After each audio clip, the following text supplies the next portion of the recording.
Hello Taurus, Taurus Sun, Moon, Rising, here to do your full moon in Aries reading October 2021.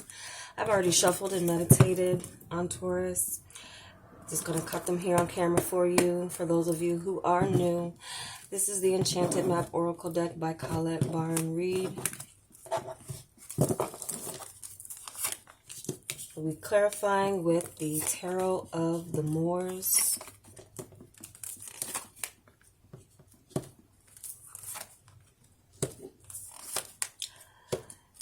So Taurus, this full moon is going to be illuminating your 12th house. Your 12th house. So that is the house of your subconscious mind. It is that of that is hidden spirituality, healing, endings. I'm looking, see here, let's get this out first before I do that. Reflection. Those things from the past that are there to process shadow work, the things that you're processing to move forward, that needs to move forward. Keep in mind that with full moons,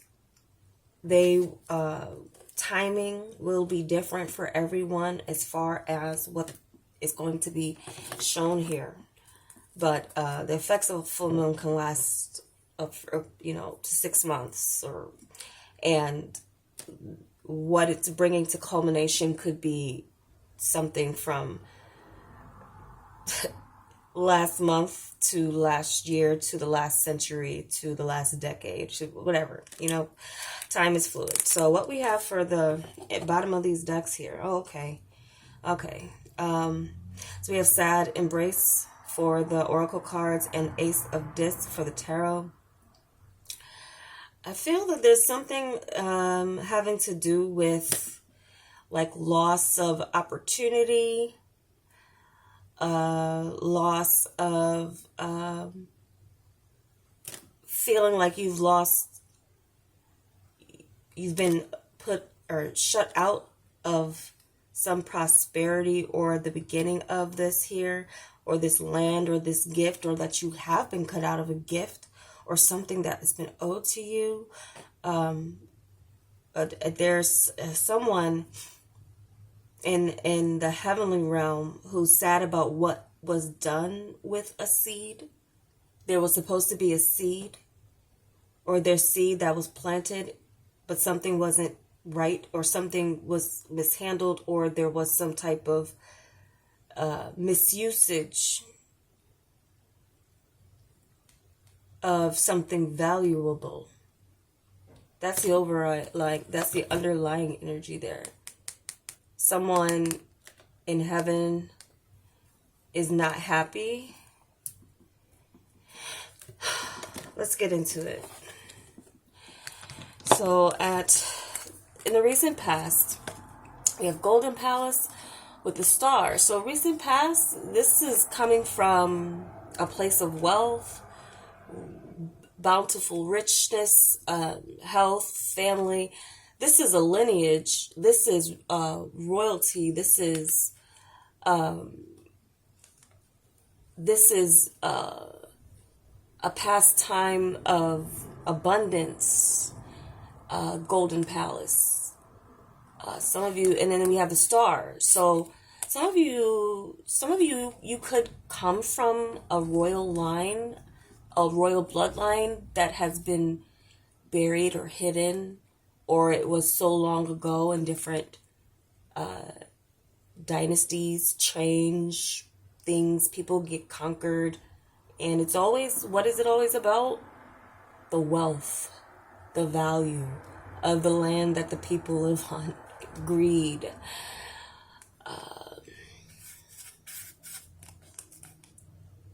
There's something that has healed with this, or is in the process of still healing, or even being recognized for this. This is an astrological thing too, so I'm definitely picking up Egyptian heritage. I'm also just picking up someone well known. These stars. If something's been written in the stars, or it was written in the stars for you to have, or it was written in the stars, basically for this to happen. You are not an accident. How you were born, what you were born in, is not an accident. So if you were born into a rich family line or bloodline, regardless of how far back it was, this is your inheritance. So that's what that is in the past. Okay.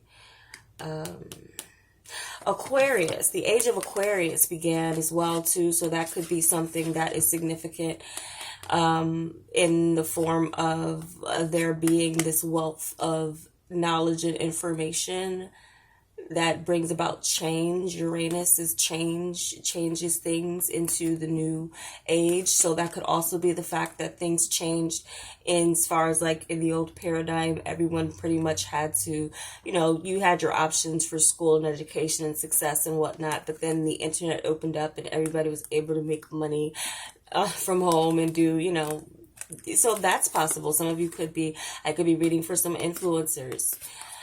So, we're all, well, anyway, that could be something here. So, everybody's influence. There's always some type of influence. Before the internet existed, there was influence. Okay, you could have been in the 5th grade and you were an influential student in your classroom. Why do they pick prom queens and kings and queens? Because they were influential to their class and they all voted for them, right? Valedictorians, they worked really hard, they did their grades. There's always been influence. That's not necessarily needed to be digital, and that's why numbers don't matter. Anyway, spirit of place is a space where you feel content within yourself. You know who you are regardless of what situation you're in, okay? And I said numbers don't matter, and if people they kind of feel like they go against that grain or those mathematics. Like if you're if I have so much many more followers than you and you're this, you're nothing. It's like, but okay, a human being could be alone, but they could have legions of angels around them. Be careful what you say, guys. All right, so 8 of Swords, spirit of place. This is a space where you're just like, my hands are tied. I'm here and this is around me. It's almost like you're in your mind, you're keeping yourself in one space, but it's necessary because this person is embedded in the tree. There are roots where you are, and there's something that's necessary, and there's something that is taking discipline from you in order for you to keep it secure. Okay, so some of you, you could be being a homebody, or definitely in this season hibernating, or just doing something different, being disciplined with what it is in your spirit and in your heart is at your core being. So for instance, someone who is maybe born, okay, because a lot of African Americans or black people, however you say it, the adios, whatever you say, however you want to say it, this youth is just a little too, this generation needs some teaching about things. There are, if you were born, you were most likely born maybe as far as some of you, or just there was a time that you were born into not feeling like you had enough, but you always felt in your heart that you were rich inside, or there was always like there's no comparison to other people and what they have. Like, you just know that what you come from, and you know that with discipline you will always have it, you will always be there, but something's just taking discipline for you to maintain in your mind space about the space that you are in. Maybe, being frugal. Even if you have money, you're not spending. You're keeping your space where you are, or you're deciding to stay where you are and hold it down, something. Okay, so your challenge or resistance area is talisman with a mirror cups, which is the Knight of Cups. And this is a hooded, this is kind of it does look like a journey for pleasure, but seeing the future or something here. But this is a challenge.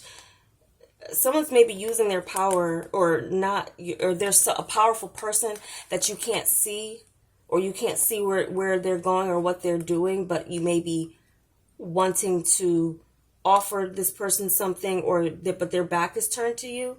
That's possible, Taurus. Or you have your back turned to offers of help or assistance, because again, you may have something in your mind that is very disciplined that you want to keep and hold on to, as far as what you feel is a part of you, like who you are. So like, the reason why there's always so much resistance against change is because there are still a generation of people who believe that their legacy was right just because they seem like they're supreme or they're on top right now. The youth will say, okay, well, it's my place and it's my job now to follow what my people did in the past, because this is about, holding on to whatever legacy you believe is your legacy and you feel proud of it. Some thieves are proud of being thieves, and they celebrate it. It's crazy. So talisman, the power, something here is, and it's something that comes in, and it's cloaked. This person is cloaked, or their intentions are cloaked. So some of you Tauruses, you just maybe have your back turned towards people who might be after you for what you have. There could be people who are after you just because you have some type of power, just because they want to get close to you so that you don't use your power against them, or they want to use you, or you to use your, like, they just want to be close to you, Taurus. And that's like a resistance, like it's a challenge too, because it's like it's like you just attract all types of people when you have something that they don't. So yeah.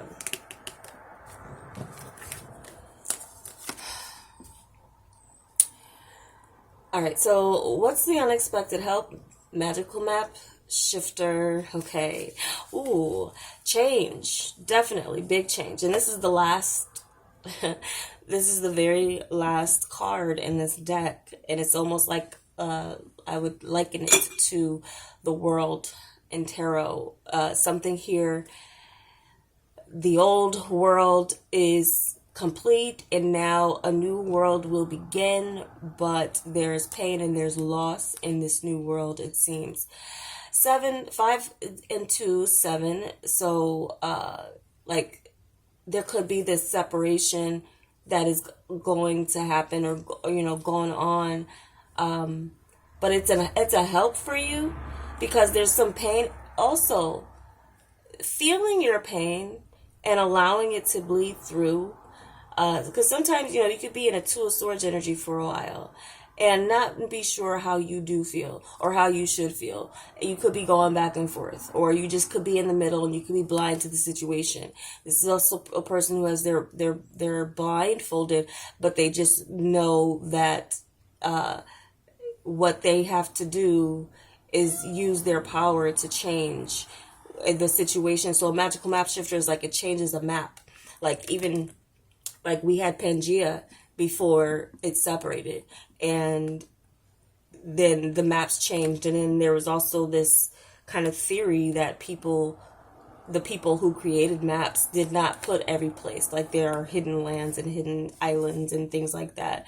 Also, islands could appear, like the earth is ever changing. So something could be changing that ultimately brings about, and it's also truth and clarity. This is the sword of truth, the divine sword of truth, and the divine sword of truth cuts both ways. We are in Libra season, so you could be realizing that there's been some pain in the past and things that have been done, and it causes a separation between the people around you, because it could just be too painful to look at people who may have stolen from you, or just want to be around you for what you have and not really for who you are. So this is could definitely just be that sense of just it's needed.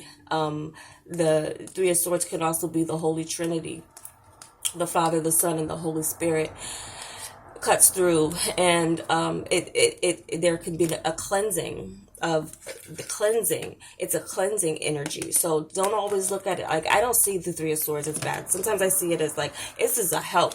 This is a help if you feel sad or feel lost, because there's something that changes, and it actually could be to your benefit. And you realized who you can trust, who you can't, who you should, that's necessary. It's always necessary. It causes a divide, but the divide is necessary, because there's just some things that it's hard to convey to everyone in a way that they would understand, but just moving on. Your advice from Spirit is One Ring Circus, Two of Wands. So, this One Ring Circus is you standing in your own talent. This is a 6 here too. I feel like there's something here that you're meant to do by yourself. There's something here that you're meant to do on your own. And there's two paths. So you need to choose the path on your own, Taurus.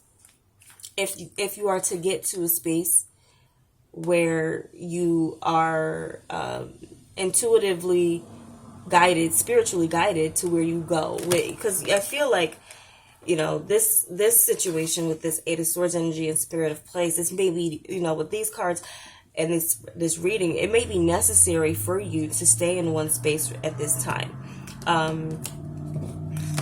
It definitely may be necessary. And for some of you, you might want to make a trip and take a trip, but then there's something here that's meant to change about the world that makes you not take this trip, not go on this pleasure. I feel like it's a pleasure trip, or it would have been a pleasure trip, but there's something that's like maybe in your mind that's going to be protecting you, because sometimes people put themselves in with like a space with their swords around them for protection, and that could be sometimes too rejection is protection. So that's all things to consider when it comes to different choices and communicating. He has these like lizards and things here. One moment. Okay, I'm almost done. Okay. So there's a path. You need to take a path, but you need to take it on your own. Don't be influenced by anyone. You need to be influenced by yourself. You need to feel that your moves are right. So always pay attention to that. And make a choice and choose your path. Choose your path. Have conversations with yourself. Maybe journal, or get to a point in space too where you're speaking to Spirit to help guide you without the input of someone's voice telling you where you should go and what you should do. There could be a lot of people who feel like they want to tell you where to go, but like Taurus, you're the bull. Like no one tells you where to go. If they wave their red.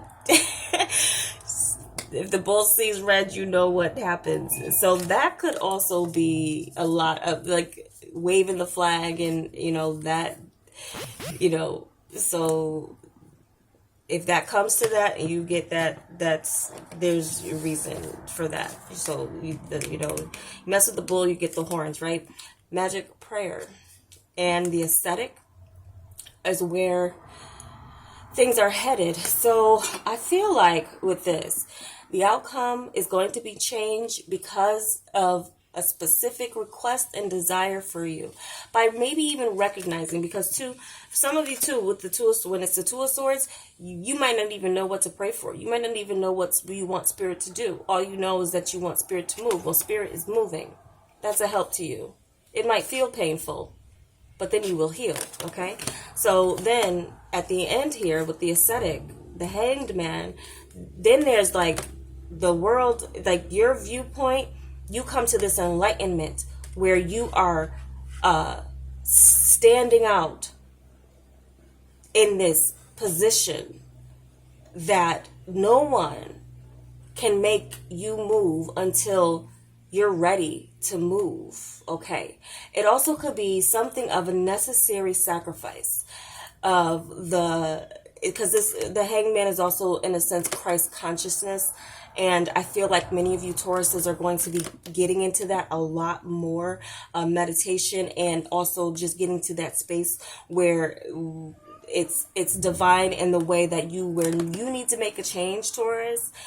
You will feel like there's this peace. I feel like, that you will have in maybe just hanging in one space for a while when you feel like, all right, maybe especially too, if you like, you've been moving here and there and making moves. There's something in this season, there's something in this time with this moon, especially sometimes with shadow work. When it comes to shadow work, remaining stationary is helpful, because you don't always need to make change, or for change to happen, you don't always have to change spaces. You don't always have to change jobs, or, you don't always have to like move your physical body.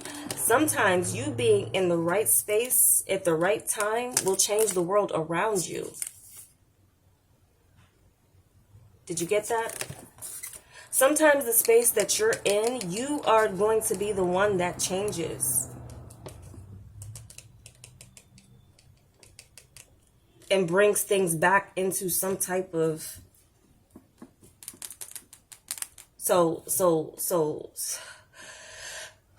it's a lot here, but I feel that with the shadow work that the 12th house can have you in, it'll just definitely have you in the form of like, I know what I need to sacrifice. I know what I need to let go of, and I'm going to be at peace with this, because this is a magical prayer, and it's something that is divine in its way, that Spirit, you may not know exactly what to pray, but Spirit knows in a way what you do need, and it comes to you with this magic prayer. It's like you say the right thing, or, Spirit, it's magical in the prayer. So I'm going to leave it at that. I can probably go on, but I'm going to just leave it here.